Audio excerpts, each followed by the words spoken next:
तर गेल्या काही दिवसापासून चर्चा सुरू होती की धनंजय मुंडे यांना पालकमंत्रीपद मिळेलच.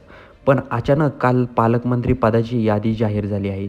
त्यामध्ये धनंजय मुंडे यांचा पत्ता कट झालेला दिसत आहे.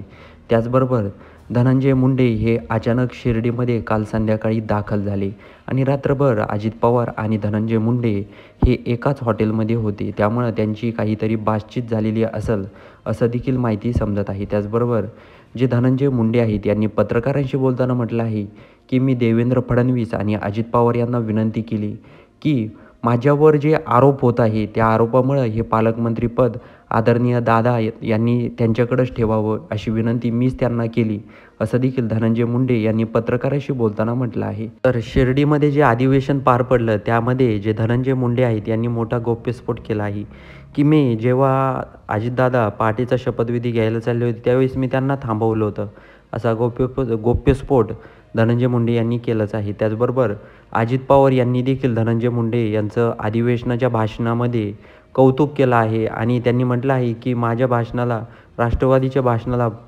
पूर्णविराम हा धनंजय तू दिला आहे. त्याचबरोबर असं वक्तव्य अजित पवार यांनी केल्याने आता खळबळजनक दावे व्हायला लागले आहेत. त्याचबरोबर धनंजय मुंडे यांनी पत्रकाराशी बोलताना म्हटलं आहे की बीडचा बिहार करायचा अनेक लोकांनी ठरवलं आहे, म्हणजेच यामध्ये माझा काहीही दोष नाही आहे, मला बदनाम करू नका, एवढीच धनंजय मुंडे यांनी पत्रकाराशी बोलताना विनंती केली आहे.